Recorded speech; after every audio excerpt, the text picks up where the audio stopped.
why do we lie to ourselves? What's the mechanism by which we lie to ourselves? And how do we break out of that sort of distortion? Because at the core of all of my work and all of the data that I've studied and mapped over the last 11 years, every single person has a very specific self-deceptive pattern that runs on autopilot in their brain, and it alters your perception of reality. And if your perception of reality is altered, the choices that you think you have available to you are altered, and then your behavior is altered, and you really can't get out of that. It's really that lead domino, right? Yes. Yeah. It is. Mental health is a top-down experience, and if the perception of reality is all fractured or distorted, everything else will follow. And I think that's one of the things that has frustrated me for so many years about the mental health space is that, and even personal development, you're addressing a bad habit or a behavior at the level of behavior. Don't do that. Do this. If that was an effective strategy, none of us would have any problems. Don't smoke. Don't drink alcohol. Just don't do it. It's like don't be depressed. Don't be depressed. Yeah. Like don't be anxious. It's like having a panic attack and a person telling you, "Oh, just breathe." Like, listen, if I could breathe right now, I would be doing that. And yet, my sympathetic nervous system has hijacked my body, and I cannot breathe. So, trying to address behavior at the level of behavior is an epic fail. I think to some extent, there's something a little bit more darker and sinister going on with mental health, because I do think that they know that and have known that for a long time. And I think for hundreds of years, we've pushed forth methodologies and frameworks that we know don't really work. But because the old guy with the beard and the pipe said we should believe in it, and that's been the foundation of everything built on top of it in the big academic paradigm. So we're just going to keep doing it. Even though our mental health crisis is worse than ever, obviously we're just going to keep building off the same frameworks. Sounds a little suspicious to me. So it kind of sounds like self-deception is really, it comes down to this inner subconscious monologue, this very quick analysis that we go through of what level of risk of being wrong or being questioned by others, or even questioning myself. What level of trust do I have in and of myself that I'm willing to take on the choice I'm about to make, the judgment I'm going to make, the description I'm going to give. And when it comes to other people, it's a much more challenging experience. For some, for sure. I think big picture, a good analogy is it functions more like ticker tape at the bottom of a news station, where it's like you're watching something else entirely, but there's just like this constant barrage of information that's all unrelated to each other, and it's just kind of passive. Like every once in a while you look down at it, but it's still happening. You're still taking in that visual stimulus, but you're paying attention to something else. You're distracted. That's a great analogy, because we're often distracted by what's happening in front of us, not realizing that our brain is actually subconsciously processing a bunch of things that we are blissfully unaware of, that is still unfortunately very much guiding our decisions and our behavior. So this is really the crux of the problem, is something that I call the paradox of self-understanding.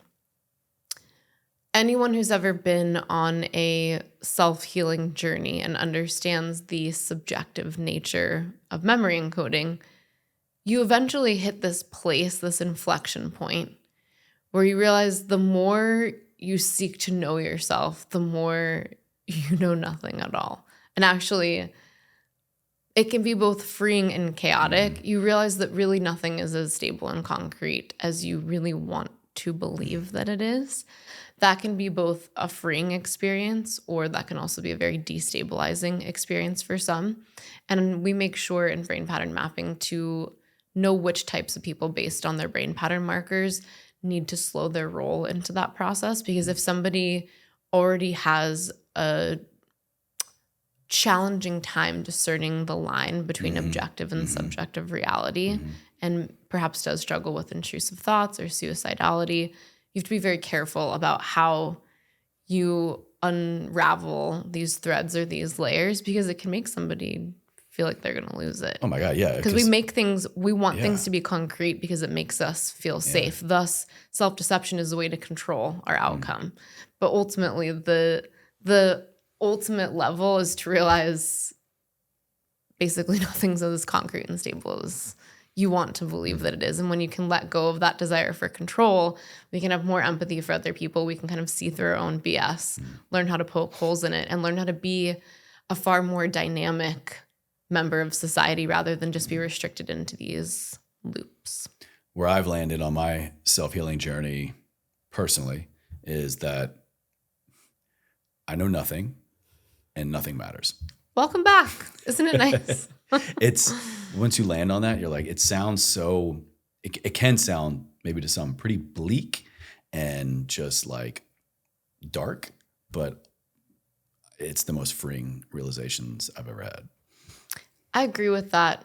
Absolutely. As more of a broad strokes understanding of how like memory and perception works.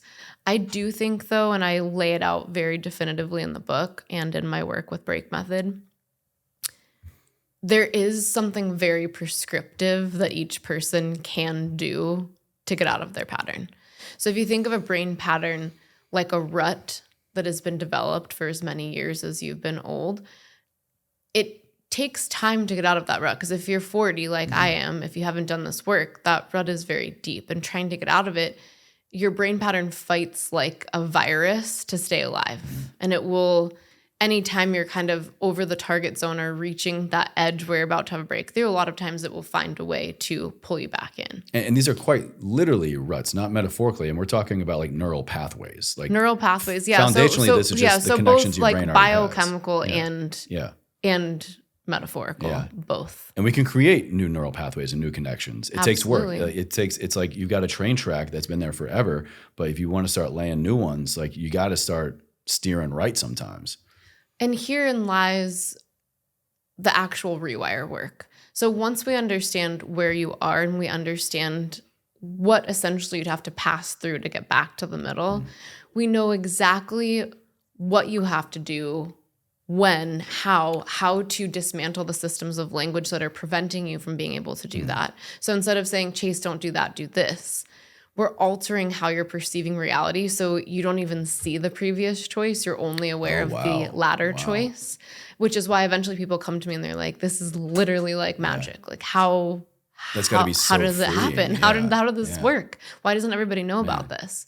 So ideally, we'd love to get as many people as possible to know about this because it is possible and it is much more linear than I think people want to believe that it is. I think we're led to believe that healing is this painful loop that may take years or may never actually even happen. Revisiting the pain and the mistakes and the learning and the unlearning and the doing and the redoing. It's just until you finally you have a new relationship with it. Yes, and giving too much weight to our narrative and to our feelings without actually poking holes and questioning why they're there and how that's impacting our behavior cycles that we're perpetuating.